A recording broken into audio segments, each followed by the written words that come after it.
In this week's exercise 1, they start showing you how to use Illustrator to set up a grid. The first thing they want you to do is make a letter-sized document and then turn your rulers on. So in Illustrator, to turn the rulers on, you go to the View menu and you say Show Rulers. That was easy. Once you turn the rulers on, if Illustrator isn't showing you inches up here, it's probably showing you points, and you can quickly change that by right-clicking in the ruler and choosing inches.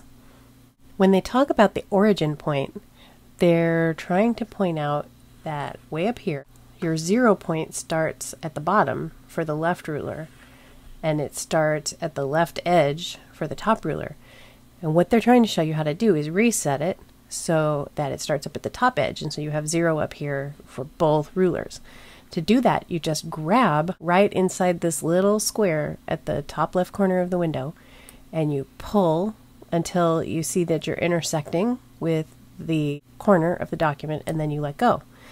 Now that resets your 0 point to the top of the document.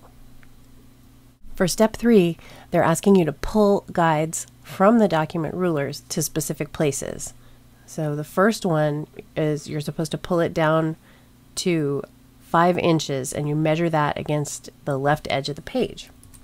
So I'm going to click inside the top ruler, and I'm going to pull down, and 5 inches is the big tick mark between 4 and 6. So when I reach it, I can let go. And there's my ruler at 5 inches. They also want you to create a vertical guide in step 4, but they don't tell you where to put it. But look where they're putting it, 4 inches in. So we're going to do the same thing. I'm going to grab in the left side of the ruler, and I'm going to drag until I reach the 4-inch mark and let go.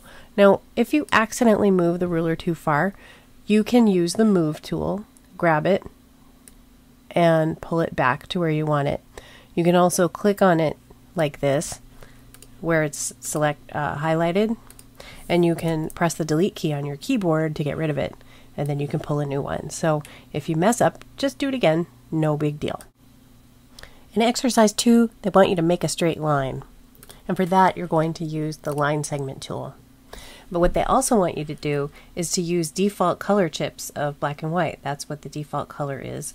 And you can press the letter D on your keyboard to get Illustrator to load those default colors. Now they want you to make a line with the line segment tool, and I just want to show you that if you click to start the line and then drag your mouse, you'll be dragging a line. And you can guess a straight line if you want to, but you can end up doing it slightly off. I'm going to press Command Z and undo my line. What they want is for you to make a line, a straight line, right along this path that you set up. So I'm going to click on the path and drag to the right. And as I drag to the right, if I hold down the Shift key, Illustrator forces me basically to make a perfectly horizontal line. So that's what I am doing, and I've let go. They suggest that you come up here and make the stroke weight of the line 30 points. So it becomes a big fat line. And then they want you to use the selection tool and adjust where the line goes.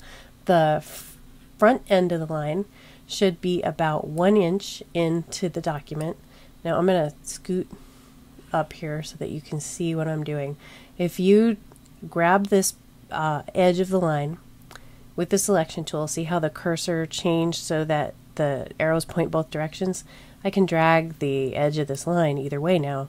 And what they want is for you to end up with the line about 1 inch in from the edge. And so if you look up in the top ruler, if I stop right at the 1 inch mark, I can be very precise with Illustrator.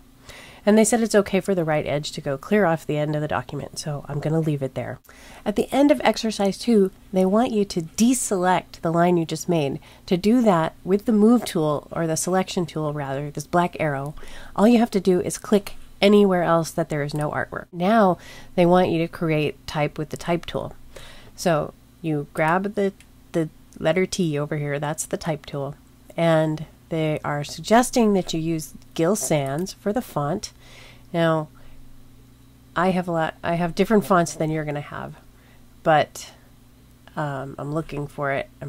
There it is. I have Gill Sans, and they also said to try the ultra bold font style. So I'm going to look here where it says regular.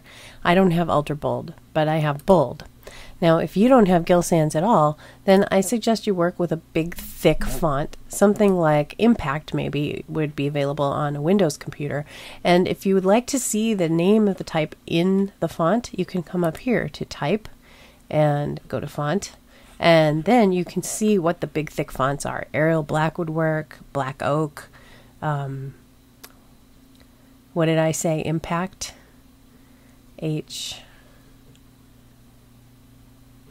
Impact you could use, and I'm going to stick with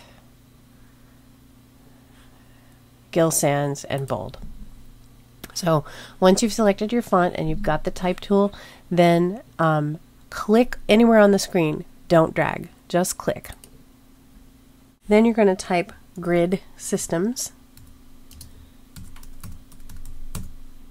And to tell Illustrator that you're finished typing, you can hold down the Command key and click anywhere outside of where you were typing. That's on a Mac. You can also simply switch tools to the selection tool and then click anywhere outside of where you're typing. Now in steps 4 through 6, they go ahead and make the font bigger.